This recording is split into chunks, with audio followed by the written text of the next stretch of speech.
And after the swelling went down, he couldn't ride his bike again. No. Is this on? Hang on. Lights on red there. Sorry. Lights on red, we're on. Trousers on. Strapped in, ready to roll. It's another Beatleplaces podcast with Mark and Col. Hey! Yes, another adventure into the marvellousness and mirth of the Beatles. That must be a real word. It is. I made it up. Looking at their formative years here in lovely Liverpool. Ain't that the truth, Col? Oh, nothing but, Mr. Mark. Aye. Nothing but. It's nice to have everyone aboard. Welcome. We love your company and we love having you for this particular episode of the Beatleplaces podcast. And of course, what do we do here? We love talking about the Beatles. John, Paul, George, Ringo, Tom, Dick, Harry. Who? They were the reserve. The extras. Right. They played the maracas and stuff like that. I hardly ever noticed them. No, it stood at the back. So live from Liverpool. Hey! In my very own front parlour. In fact, it's Mark. It's the back one, actually. It's Mark and it's Col rambling our socks off. Yeah. Just talking about rambling things. Rambling. And Beatle things at best. And all of the assorted gubbins and thingamawhatsits that we normally do. So let me welcome you all to Beatleplaces Airways. We'll be flying at a height of about 3 feet for about 45 minutes, and we hope you enjoy the ride. So, and it'll all be over before you can say toilet occupado. I've never said that in my life. Well, I just did. How high are we flying, by the way? 3 feet. 3 feet-ish. Yeah. I get scared. Yeah. Anyway. Yes.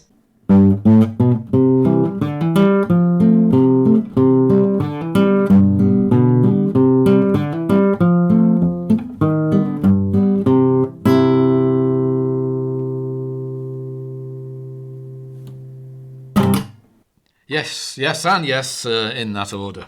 So, and the swelling eventually went down. We guarantee no better way to idle your time than listening to Mark and Col's Beatleplaces podcast. That's a good idea. It's a bit of fun and a bit of a laugh. Good of you to give us a click and waste some of your time. You'd rather be shaving the cat or something like that in our company for yet another enticing episode. He's not wrong. And by heck, we've got a good one this week. This episode. This time too, and for sure as my name's Hezekiah Snodgrass. It is indeed. This podcast is basically just an excuse to incessantly talk about the Beatles, the best band in the world, and talk about their formative years here in Liverpool. And it's another chance, as well as another chance of another chance, to tell you more about both, and we're going to have fun in the bargain. So did we mention at all that it's free? I think you did. Oh, good. I think so, anyway. Well, it cost me 7 and 6 to get here by bus. I'm sorry about that. But I used my bus pass. But I'll overlook this time, as Col promised me to lend him his Beano annuals. I wonder what happened to mine. Let's simply tell you what we've got in today's show, anyway. Oh, please, yes. So sit down, put your feet up, put the kettle on, have a nice cup of tea and a chocolate biscuit. You can get it stuffed with all the usual great Beatle features and items to keep you amused and entertained. Hey! And what else in this episode? Well, let's find out from my fellow presenter. That's him over there. Now he's back from unclogging the drains and shaving another cat. The man whose budgie has a better vocabulary than him. It's Col. And seems like better than yours as well. So God bless my budgie. I've been to the dentist today. I know. Poor Mark, he went to the dentist today and he's biting his tongue, as you tend to. My mouth is still... Well, in sympathy, I'll talk like well for a second or two. That's but an improvement. I can't keep that up. So, anyway, by Jove. Get on with it.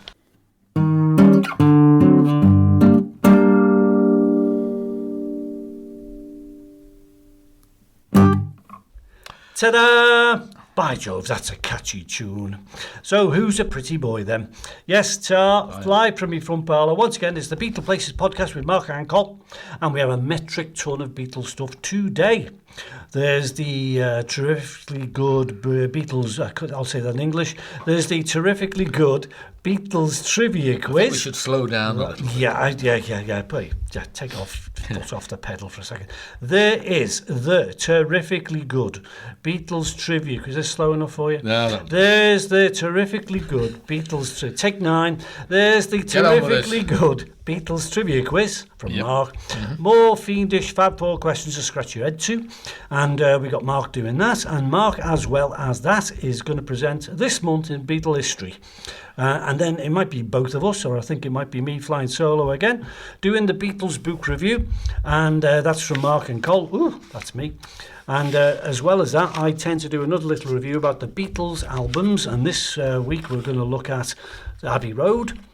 And also, finally, in features and things, we're going to be talking about who was the fifth Beatle. It's certainly intriguing. I think so. I hope so. Aye. And knitting it all together will be yours truly and yours, unfortunately, Mark and Col, in our own Thanks very much. inimitable, irritable style, droning on and on and on, with obscure references and daft jokes throughout. This, the ideal companion to those of a nervous disposition, those without a nervous disposition, and if I can say it properly, and those still on the waiting list. God bless them. With agoraphobia, anything else. So let's crack on. Clap your hands, buckle your jewellery as we commence another Beatles podcast. Settle down. Don't forget, a splendid time is guaranteed for all. This is the Beatleplaces podcast with Mark and Col. Please keep your hands inside the vehicle at all times.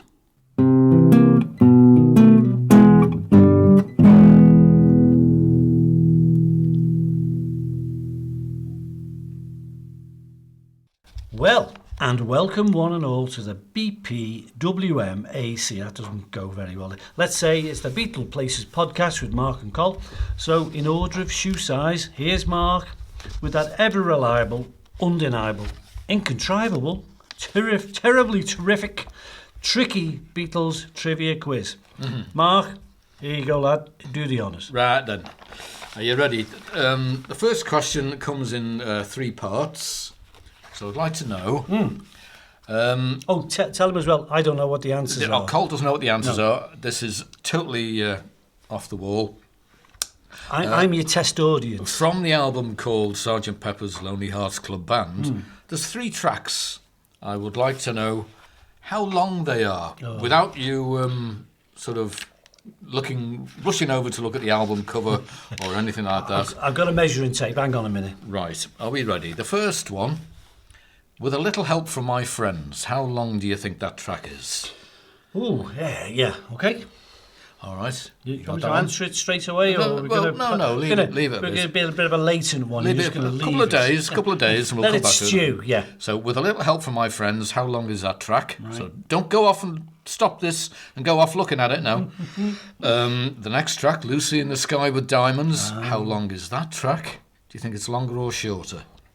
We'll find out. Finally, Getting Better, the next track on the album. How long is that track? Okay, so those... That's a good bunch of questions to kick off. So, yeah. That's question 1. Keep it up. 3 so little bits question there. 1 in 3 bits. Okay, Right. you've got that. Shall we down. moochie on to question 2 or more? Right. Who had a friend or lodger called Legs Larry Smith? Okay. Who had a friend called Legs Larry Smith? I got you. He also lodged with him as well. Legs Larry Smith Lodger. was in the Bonzo Dog Band. So That's a clue, isn't it? all right. Yep. So who was it that stayed with? Who did he stay with? Who did he stay with? Yes. That's the right way Or around. who did he stay with? Yes. Who did he stay with? Aye. Right. Question number 3 now. Question number 3. And I saw this on the television the other day. Oh, eh? Paul McCartney on Disney Plus, McCartney 123 or 321, whatever it's called, and he's talking about this man. Who was it that sued Paul McCartney? Which singer sued, or the music company of this person? Who sued him because they ripped off his song, and on this Disney Plus program, they played both together and. Macca won. Well, Macca didn't win.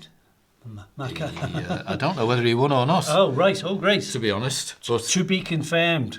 to be confirmed. So who was it that sued Paul McCartney? The other one was, I've forgotten. Legs Larry. Who was it that was a lodger? We know who was the lodger, Legs Larry Smith, but which Beatle did he stay with? Gotcha. And finally, question number one, I'm going back in time. Timings. With a little help from my friends, how long was that song? Lucy in the Sky with Diamonds, how long was that? And Getting Better, how long was that? All from the album Sgt. Pepper's Lonely Hearts Club Band. Okie dokie. It's Beatleplaces podcast with Mark Col, radio's answer to naked attraction. There, just like microwave porridge, we're done. Oh, good. A bit hot, but just let it cool down a bit. Don't forget the sugar. I'll repeat them in a wee while. Aye. So hang about for the answers later on in the podcast. So let's join Col now. He's got his trousers on at last. Little old me. Not with super glue or blue tack or sellotape or any other sticky tapes that are available. But to hear him in our other regular feature, the Beatleplaces album guide to the Fab Four. Are you ready? This time, it's the 1969 album, Abbey Road. Giving unemployed, good-looking, tall, handsome, well-groomed voiceover artists a bit of part-time work. It's the Beatleplaces podcast with Mark and Col. Is that all right? Yes, it's fine. Thanks. Thank you. Yeah. Next.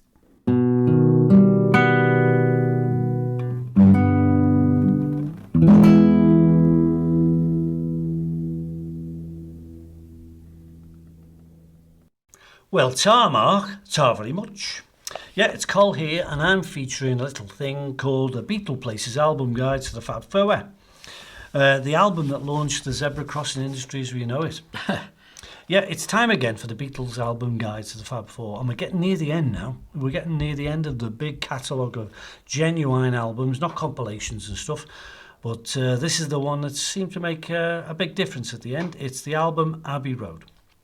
The White Album was released in September of 1969. It was initially recorded between Feb 22 and August the 5th, 1969. Or should I have said Abbey Road was released in September of 1969? Yes. Yeah, I think so. Yeah. Blame Don't know where that came blame Microsoft Word auto-correcting me there. Yeah. So the track listing, and it was excellently sequenced, by the way, went like this. Side 1, Come Together. Something, Maxwell Silver Hammer. Oh, darling, exclamation mark at the end. Octopus's Garden, with lots of apostrophes in there. I Want You, She's So Heavy. And then over on side 2, Lived, Here Comes the Sun. Because, You Never Give Me Your Money. Sun King, Me Mr. Mustard. Polythene Pam, and She Came In Through the Bathroom Window. Golden Slumbers, Carry That Weight, Medley. And the end, and finally, Her Majesty. What a sequence of records. Anyway, Abbey Road was the last Beatles album to be recorded but released before Let It Be. Ringo wrote Octopus's Garden when he left the group in 1968, and the band suspended recording in July when they listened to the Wimbledon final on the radio. Golden Slumbers, in fact, as a song, was written by Paul back at his home in Heswell on the Wirral, and he saw some sheet music in the chair of the piano called Cradle Song, dated from 1885, well out of copyright, no one could sue him. It was there in his dad's house, and it was left on a piano by his new stepsister called Ruth. And though Paul was unable to read music, he kind of liked the title, and he created his own music for it. So McCartney uses the same first stanza of the original poem, with some little word changes, adding to it a sort of single lyrical line repeated with minor variation. So it says on the back of the tin. John said Abbey Road was less about experimentation, but was more different, experiment with segues and formats all the way through. Well, you can remember that with the medley. It's got several key moments in it. And George's huge hits, Something and Here Comes the Sun, are on that particular album. What great songs they are. The great ending, I Want You, had that unexpected ending to the album, where it just stops. And I remember you telling me a story about that, Mark, saying he just cut it, didn't he? They did. He just cut the tape. Cut the tape, and that was it. That was really good, because it sort of belongs where it belongs, doesn't it, that cut? Yeah. Just like that. And of course, something that was thrown away, not tape-wise, but Paul had been mucking around with a little tune that he didn't think much of on the day, and he discarded it, really, called Her Majesty. But the recording engineer was told never to throw anything away that the Beatles made, and he played it back at a later time. I can't remember the engineer's name, but because it sounded better a bit later on in the day, changed his mind, and it went on the album. Norman Smith or Alan Parsons? I don't know, it wasn't even Jeff Emerick, it was somebody else, funnily enough. But you and I can all tell that Abbey Road was kind of a happy album for all concerned. I think they were all pleased with the way it turned out. Aye. And it was a great way to end a really dazzling pop life. Actually, you've left a track out of there. Did I? The one at the very, very end, Music for Dogs. Yeah, they say so, yeah. Yeah. Which is the high frequency sound that only dogs can hear. Yeah, so, yeah. Paul McCartney was saying on this Disney Plus programme the other day, put that on, and dogs would be sat there going, oh, what's that? What's that? That's a nice bit of music at the end there. Oh, well, if only I'd had my sister's dog here, he could have commented on how he felt about that particular track. And I love the drum bit at the end as well, with Ringo doing the drums with all the guitar solos, the three of them. That's right, it was his only solo. He never liked them, never liked solos, did he? So he admitted he had to do one, and that was kind of an okay one. It's a memorable really good, one, isn't it? I can do that. Yeah. I won't do it now, but do it on your driving seat. On the biscuit tin. I liked, there was a comment in a book I read, which was Paul had said he liked the album because it takes as long to hear as to have a bath. The time it takes to get in the bath, then get yourself out and get dressed. That sort of makes it complete. And I'd never realised that was his test. You'll have to try that one. Yeah, in fact I will, but it might be a little bit dangerous with the electrics and everything else. I'll be careful. We don't have the record player in the bath with you. Why not? I'll put it on a tray. Oh, all right. Should be all right, bobble about a bit, but it'd be all right. So all the Beatles albums seem iconic, but yet this one is the most, I think. I love that. I love it. It seems to be the case with Abbey Road. Ian McMillan, the photographer guy, Aye. Famously only took 6 photographs of the band crossing the road in St John's Wood, just near EMI Studios. And they went beyond iconic as pictures go. And yet you can just stare at that cover for hours, but don't do it in the bath. No, because your record player gets in the way. And the album cover will go all wobbly. All wobbly and soak up the water in the bath. Soggy at one end. So talking of end, that's the end. And in the end, that's it.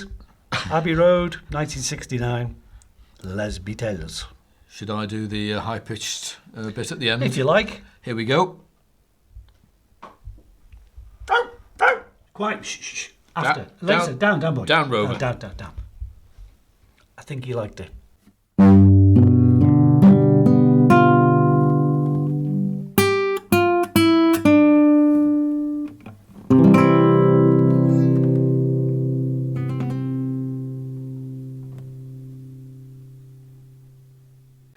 So, in case you're wondering, this is Beatleplaces podcast with Mark and Col, and those not asking, there's a freebie.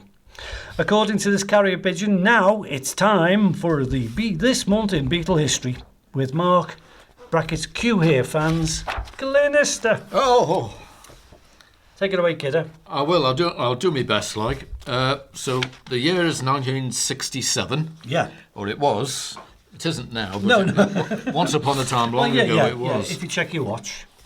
And funnily enough, seeing today is February the 8th. I'm going to start off, and you've been talking about Abbey Road. I'm going to start talking about Abbey Road. Well, if you want to, you can. Of course you can. It's free world. Yeah. Well, Sgt. Pepper as well. So 1967. All right. This month in Abbey Beatles Road History. Studios. Ready when you are. So February the 1st, the Sgt. Pepper's Lonely Hearts Club Band theme was recorded. February the 1st, 1967. And also, further work on it was done the following day.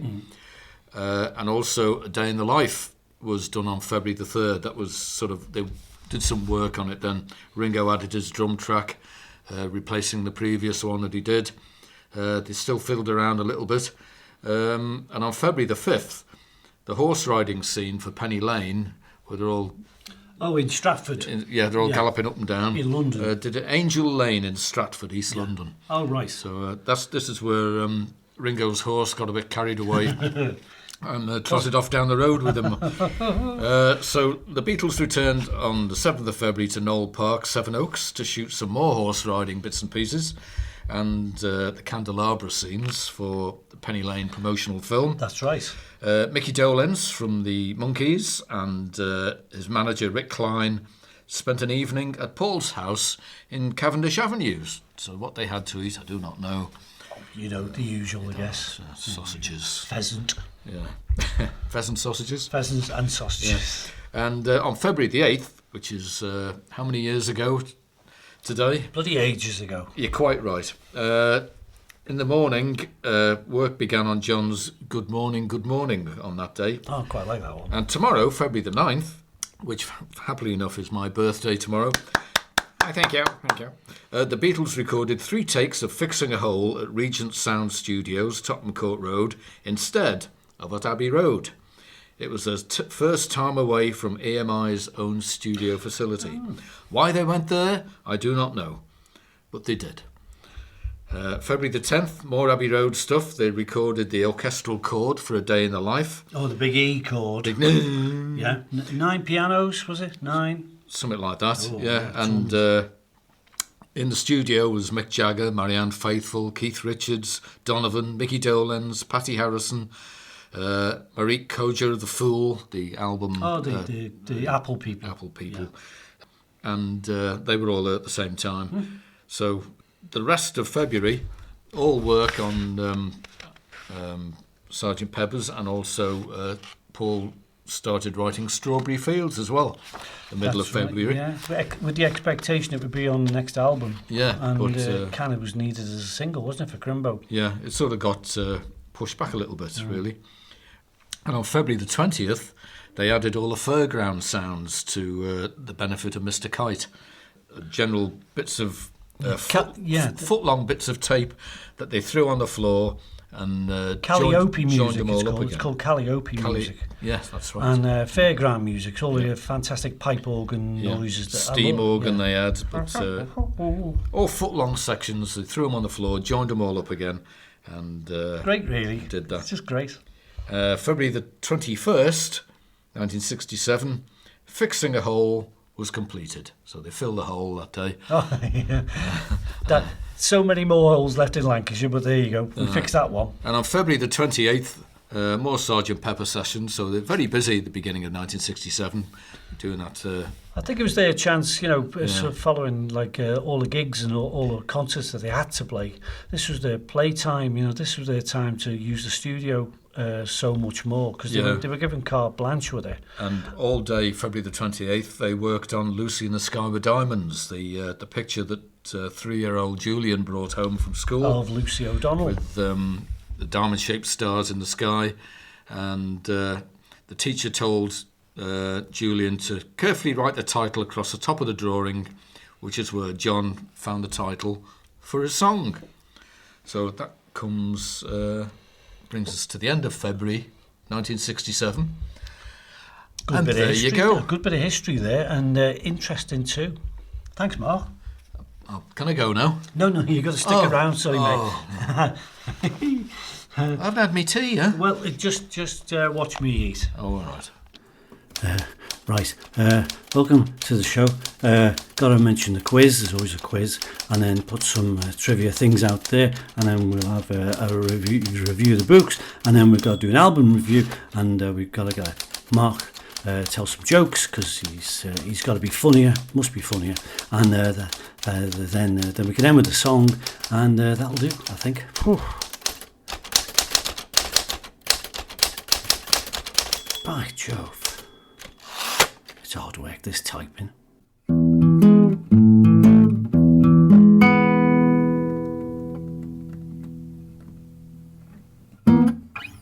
And for any goldfish out there, this is Beatleplaces Podcast with Mark Col, and I'll mention that again in 10 seconds. Joke. What's the goldfish's name? There's Arthur. No. Bob. Oh, Bob. that's a good one, yeah. People without radio won't get that. Okay, so there's Marvellous Mark. There he goes into the sunset with this month in Beatles history. Ta, Mark. Uh-huh. He'll be back in next to no time, maybe even sooner. And so on with the merry old motley, folks. We've got another feature. It's the Beatleplaces Book Review with me. Or a complete stranger we pulled off the street. No, it's me, all right. No, build yourself up. That's the way to do it. I'll try not to. And this time, we're going to cover a book that's written by one of John Lennon's friends. He's one of his best friends, possibly his very first friend, Pete Shotton. And we're going to talk about a book called In My Life. Yes?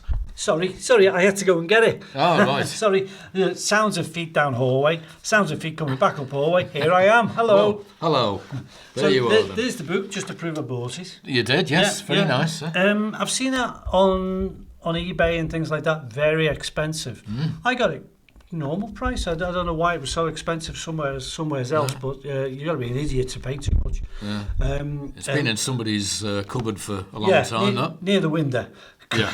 It's a bit pale. It's been on the shelf. You can see where it's faded in the sunshine. Well, it was published around the mid-70s.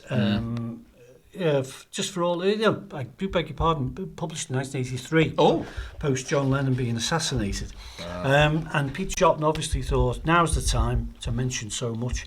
He really did. He had a good go at it. I think it's what I would call an honest book. It points out all of his beginnings, Pete Shotton's life as a young man, his loving mother. He had a very nice pair of parents, and yet he lived around the corner from John in a place called Vale Road, and in Vale Road was John Lennon's gang of mates, and a lot of the tales that Pete Shotton has said in this book are to do with the gang of mates, what antics they got up to. There was a story I liked in there where we know of Strawberry Fields, but there was another place in the back of Woolton, the sort of kids' neighbourhood that they played in, and it was called Foster's Field, next to Strawberry Field. And John and Pete used to sit on the top of the hill there, kind of a hill. I wouldn't say it was a mountain, but it was a kind of a hill. And they were developing the road down at the bottom of Foster's Field into housing, like a mini housing estate. You and me both know Woolton quite well. Aye. It's a posh place, isn't it? It is. And it's got its little bespoke little corners and nooks and crannies. And overall, it's a nice, tidy little village. Quite a surprising place, really. Yeah, I mean, it's got a bit of a good place to go for a good night out as well. It's a bit like Allerton. Some nice restaurants and stuff like that. Yeah, and get your hair cut there as well. But nevertheless, it was John's childhood neighbourhood. And in the reference that Pete Shotton makes, there's lots of stories in there.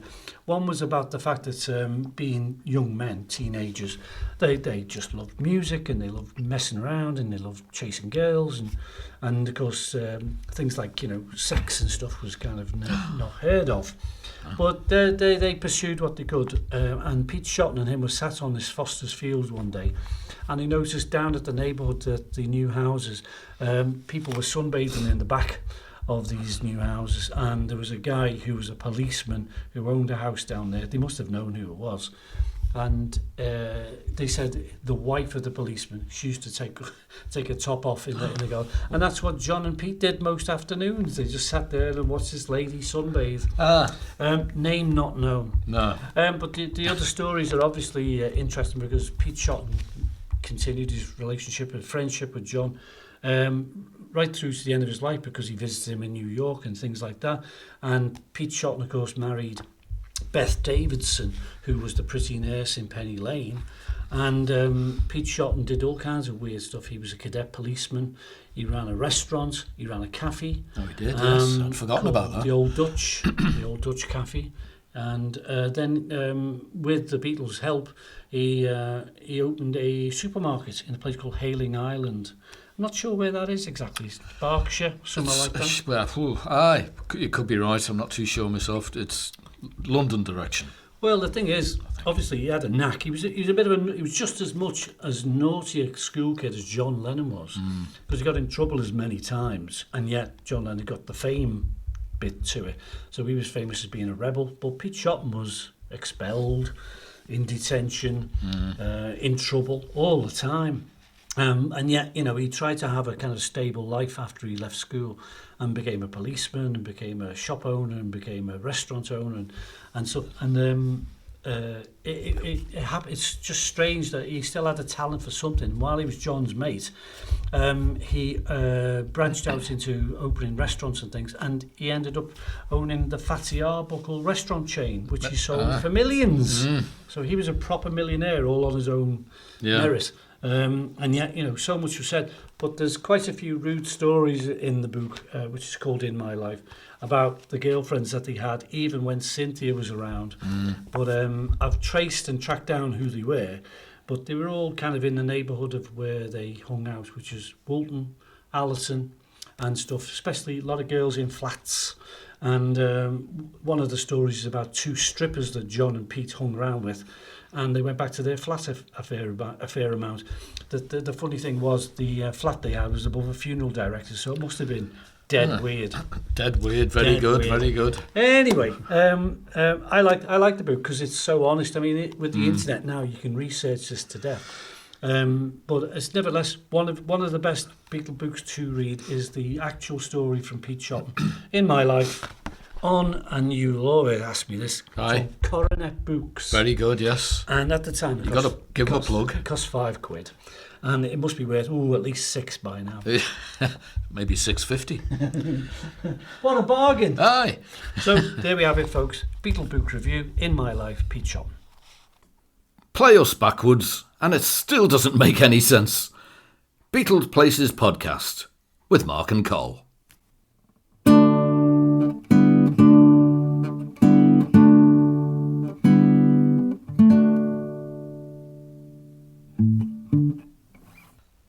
Hi, hello, Dip, Don't Dazzle, and okay, you knew the new.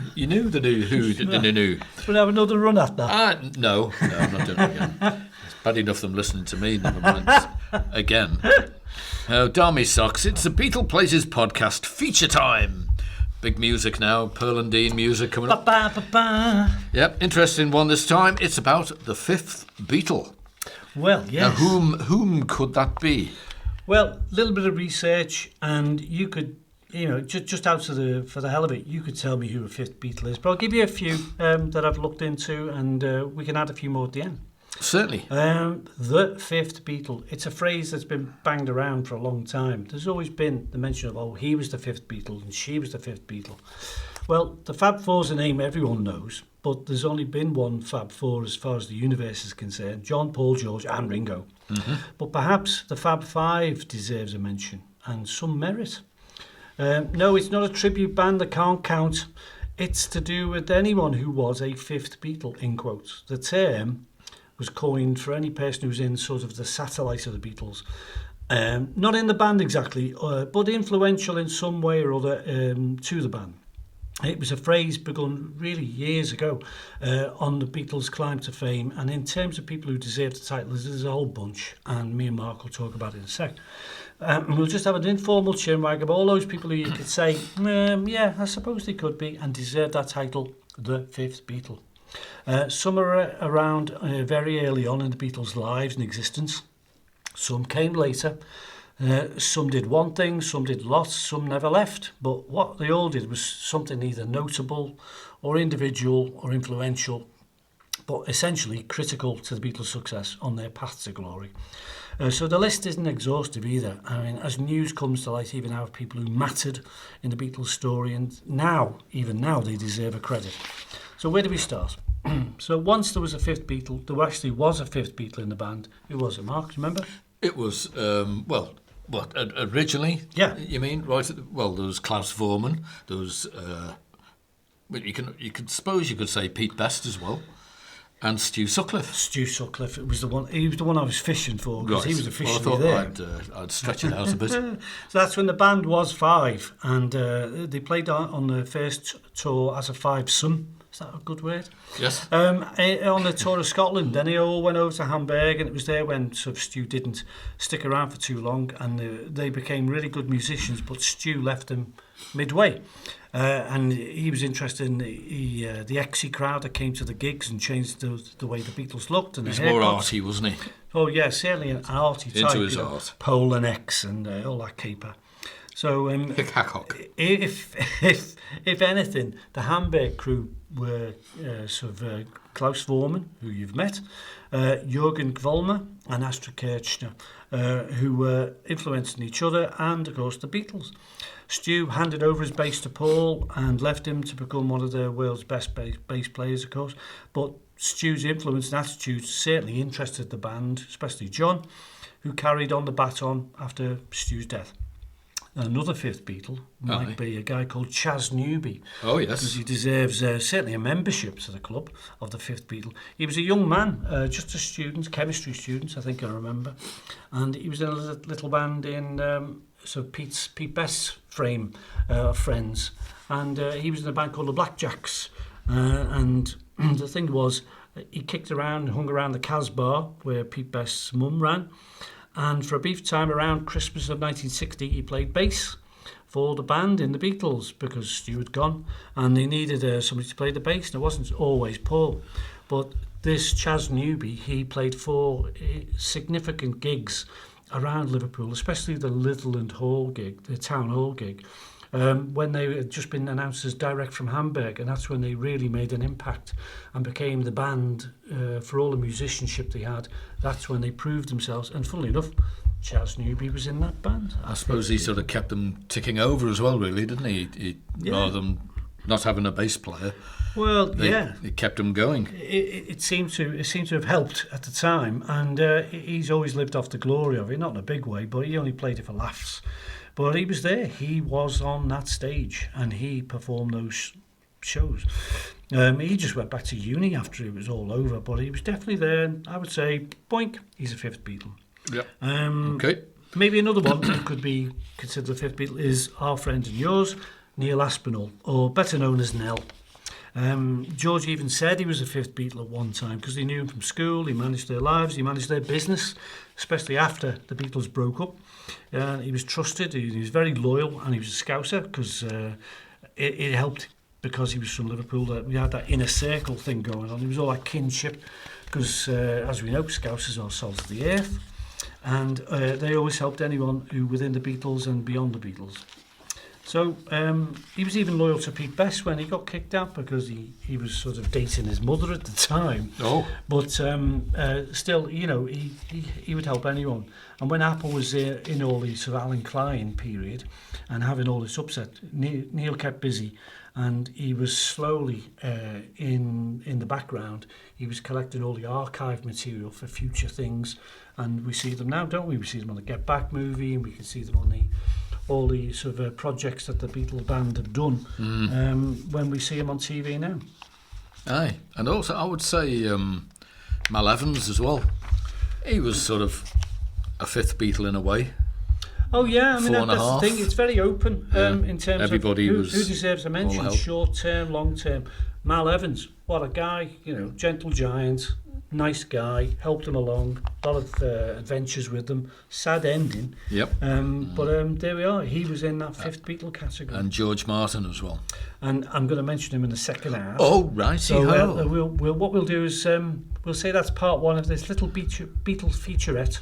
Right. Let's just spend a moment refreshing the Beatleplaces Trivia Quiz. I'll make some toast. With our host, children's entertainer and part-time lollipop lady, Mark. I say.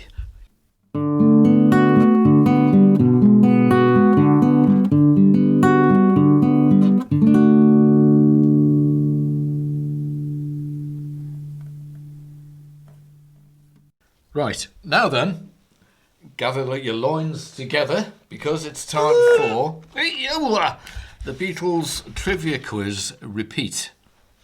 I hate repeats, but these I'll let these through. Take a Rennie, that'll stop it repeating. Right, here we go. Should I do the answers now, do you think? Or now we plod on for a bit. Just repeat the let's questions. plod on a bit more then. Right, okay. Repeat the questions, mate. From the album Sergeant Pepper's Lonely Hearts Club Band. There's 3 tracks, one after the other, and I'd like to know the length of them. So you've had a chance now to nip off. Yeah, it's harder than you think when you go onto Google sit there and ponder. How long do you think? Yeah. You know, should I time it? So, with a little help from my friends, how long is that track? And then that's followed by Lucy in the Sky with Diamonds. How long is that track? And then it's Getting Better. I'm pleased to hear it. It is, yes, the swelling's gone down. How long is that track? It was started on March the 9th, and I want to know how long the track is. Minutes and seconds, please. Okay. Okie dokie. Tall order, but okay. Right, here we go. And question number 2. So 3 little parts to that first question. All right. Now, I think I've got this the right way around now. A fella called Legs Larry Smith, okay, Who was? in the Bonzo Dog Band. Yep. He stayed with a Beatle and was a friend of his for quite a while. So I want to know which Beatle it is that Legs Larry Smith stayed with. Okay, Got it. you've got that? Yep. All right. And then the last bit was, which musician sued Paul McCartney for sort of virtually ripping off one of his songs? Okay? Right. Which musician sued Paul McCartney? Okay. Because if you've seen the Disney Plus programme, McCartney 321 or 123, whatever it is, it's one of those, 231. The last one I watched it the other day, Yeah. there he was playing away, and it is a definite rip-off. So they had to change it around a little bit, the song that they were writing. That's the Beatles was writing. The Beatles were writing, Oh, yeah. really now? Okay. Yeah, good question. I like the questions. Yeah, good choice So of there we questions go. today. Yeah, hard. It's nice when you Yeah. pick them out of fresh air, really, because Yeah. I haven't got a clue myself. That doesn't help, but okay. So, so that's that. And after a change of tyres and change my oil, check my tappets and everything else, a strategically placed Magic Tree air freshener. It's always a green one. It's back to Calamity Col Hey! with this episode's start again. Yes. With this episode's Beatleplaces feature, the Fifth Beatle. Off you go.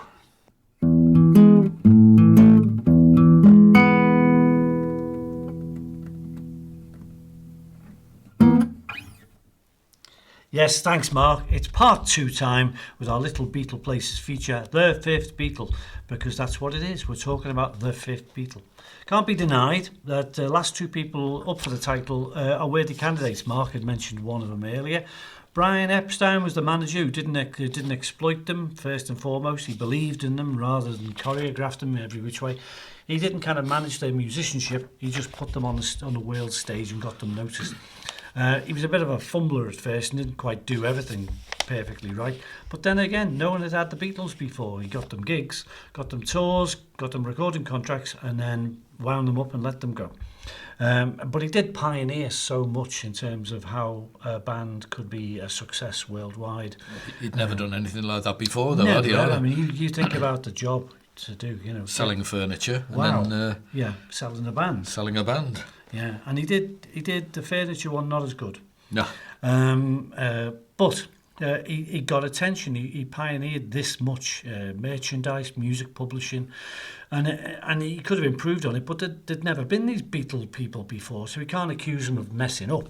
He just had a good go at it. But as he would have admitted in most of the things he did, he was a risk taker, especially in life, and he thrived upon it. So. It kind of led to his mood swings and his way of behaving, his angry outbursts that he was famous for, but the music industry was new. He was in unknown territory, and he wasn't a kind of a pop manager. He broke the mould. He wasn't Larry Parnes. He wasn't Colonel Tom Parker. Is that the guy? This band were bigger than Elvis, and I think that's why Epstein certainly deserves to be one of those Fifth Beatles. But Mark had pointed out quite rightly that one of the best choices for Fifth Beatle would be George Martin. Imagine being that lucky that you had George Martin as your producer. If you were the Beatles and George Martin came along, Well, luckily he was there from the very first recording, and he just made all the difference. He had this pedigree, he had all these eclectic tastes in orchestral, classical, folk music, comedy records, which we especially like, don't we? He could just do it, and he could record it, and he was a master of his equipment, and he just was able to put that genius into records. And he played on some of the albums as well. He played the piano. Yeah, admittedly, and I hope he got paid. The band knew he was a genius, and often they just left him to it. But they were both geniuses. If there's a plural, is it genii? Possibly, yeah. But he liked them, and they liked him back because they knew he had talent, and he knew they had talent, so they exploited that. He's just so important to them, but his imagination with sound, his ability to put it into recordings, was something that helped John along a great deal anyway. And he just helped Paul experiment even more as he got more and more bold with his songs and his music. Nowadays, you'd put if you happen to write 20 people who were Fifth Beatles, you could say Giles Martin's very good. Aye. Yoko Ono, maybe so. Don't know. Jury's out. Mal Evans, like you said.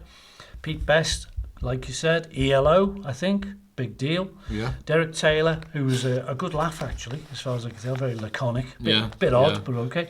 Even somebody like Murray the K, the big DJ in America, who kind of fought their corner on the American stage and promoted them to death, really.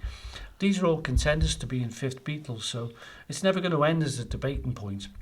And we haven't got enough time to give them more than just a mention, but I might even put Mark in there as a Fifth Beatle, as he once shook Pete Best's hand. I did. And he never stops going on about it. And I've met Klaus Forman as well. You have indeed, yeah. And you've got a poster at home, haven't you? I have, yeah. So there we are, folks. The Fifth Beatle. Hope you liked it. Beatleplaces podcast with Mark and Col. Serious radio broadcasting. Col, I was glued to that one. It's certainly very, very interesting. I've freed myself of some hot water now, and a Brillo pad, and a very sharp knife. Fascinating with a capital PH. I think it's time now to calm your nerves with the answers to this edition of the Beatleplaces Trivia Quiz. Now, excuse me if I spray you again. Yes. Because my tongue isn't working properly yet today. It looks all right from here. It's been injected with stuff after me being tripped to the dentist. So there we go. Right. Are you ready now? Yeah, I'm poised even. Poised. Perfectly And I haven't been a balanced. dentist, so I should be able to say these properly. Right. I would like to know, minutes and seconds, how long was the track with a little help from my friends? Any idea? Yeah, if you remember, it has a sort of build up to it, because we get there, don't we? Yep. So, and then it segues out to another song. So how about, throw it up in the air, 4 minutes 50. No. Way off. 2 minutes, 41 As seconds. short as that? With a little help from my friends. Really now? Because it starts off with Sgt. Pepper's Lonely Hearts Club Band, Yeah, and then Billy Shears, Ah. and then you've got that with a little help from my friends. Okay, 2 minutes 50. And then it sort of segues into Lucy in the Sky with Diamonds. Yeah, and that's the next question. A split second in between. So now, how long is Lucy in the Sky with Diamonds? You can compare it with the length of With a Little Help from My Friends, would you say? Yeah. It's about the same length? I'm going to have to. A little bit longer. So With a Little Help from My Friends was 2 minutes 41. Thinking about it, it's a slower tempo, and I would say 3 minutes 30. Very close, very close. No, it's not. You're telling me lies. I'm not. 3 minutes 25 seconds. Good grief. So that wasn't too bad, was it? You're very good there. But it's very short, as songs are remembered. You know, Right, excellent. Double your money? Trying to go any? I think I might. Right, okay. Right, here we go. The next one. Thank you, Moira. Moira, you've been looking again. Right, the next one, Getting Better. That's the next track on the album. Yep. How long do you think that track was? I think that's the shortest of them all. I think that's not very long. I say 2.5 minutes, 2 minutes 30. Well, you said 2 minutes 41 for A Little Help from My Friends. Yeah. 3 minutes 25 for Lucy in the Sky. Oh, don't tell me it's longer. No, it is shorter. 2 minutes 47. Oh, crikey. So it was a bit shorter. Yeah. So, you know. Yeah. Again, I've completely guessed wrong. Any idea it was the longest track On the album, on the album? it might even be Within You Without You. No, not really. Oh. Very close, though. It's very close. It's got to be Day in the Life then. It is. So, Within Without You is 5 minutes exactly, and Day in the Life 5 minutes 5 seconds, because of all the extra bits on the end and stuff like that. The big E chord Big at the end, which is 20 odd seconds. Aye. Yeah. So you didn't do too bad. Thank God he didn't make a disco version of it. Here's a bar of chocolate for being a good boy. Right. Okay. Right. Question number 2. Yeah. Who was it that Legs Larry Smith stayed with? He had a friend on the Beatles. Who do you think it was? Well, that's a semi-famous one because there's a song called They Call Him Legs Larry Smith. They call him Legs. They Call Him Legs is That's the song. it. Yep. And George wrote that song. He did. And George was the landlord of Legs Larry who lodged with George. Correctamundo. Well done. Long way round, we got there. Got there eventually. And find an hour, Lily. Which musician was it that sued Paul McCartney for ripping off one of his songs? It was practically exactly the same. He was well known for playing the guitar, this gentleman. Sadly, no longer with us. But any idea? He's done it before. Chuck Berry. Correct. Well done. He did John, didn't he? He did John. Yeah, he sued John. Yeah, I think he did. Yeah. I can't remember all the bits and pieces on this programme. I think John had to compensate him by recording some Chuck Berry songs on his next album. Yeah, which he did. And he got some money Rock back and Roll, off him. Yeah. the album was called. Which I quite liked. Aye, I did as well. Thanks. So there we go. And is there any more, or is that all we done? I'd say that's it. Okay. All right. Good of you. Well done. Take a breath.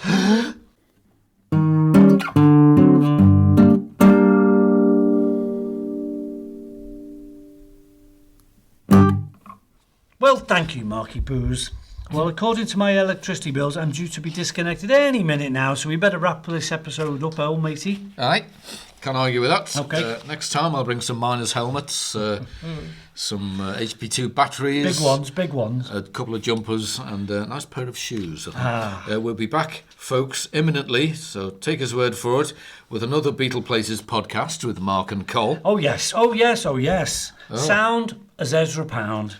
That does sound grand. That's the rhymes. And good news. We'll return with more features than an OS map next time round, so look out for us then. We'll be digging it all out. This month in Beatle history, we'll have the Beatles Book review, a Beatles album guide, all the news, all the usual nonsense, gibberish, gubbins, the trivia quiz, mistakes, things that work well. We've got to have things them wrong, yeah. Throw some mistakes in as well. All the bits and pieces that you've come to love and expect and respect as well from your two favourite lovable podcast hosts, whoever they are, and part-time limbo dancers, Messrs. Mark and Col on the Beatleplaces podcast. Hooray! And he's timed that to perfection. Because according to my sundial, hang on, maybe not. It's dark. Yeah, it's dark outside, and my clock stopped 3 hours ago. Yeah. Well, they've cut your electricity off this one. Oh, that's right. Oh, well, what time is it now? It's 3:30 in the morning. Oh, is my watch fast? Where's me bike lock gone? And me key. Don't worry, I've sold your bike. I'll give you the money later. Well, good. I hope so, because I'm starving. I could do with a bit of. You've got to wait till your tongue's calmed down. Well, I know I can't eat very well. I tried soup before, and it all dribbled down my neck. Say, you silly Billy. I mean, what I'd recommend is porridge, but I mean, you with a bib on this time of night wouldn't look right. So No. I'll go and get me bike anyway. What a grand idea. Aye. Do you think... Should we saddle up? Aye, yep. Do you think this girl's bike's all right? I think it suits you. Yeah, I think, and pink goes with that jumper. Anyway, I'll see you then. Yes, this way out.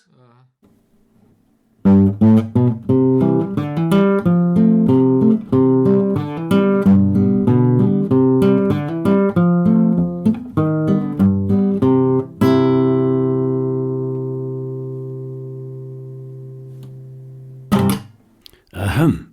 Thanks for listening to the Beatleplaces podcast with Mark and Col. We hope to see you again real soon, and don't forget to visit the gift shop on the way out.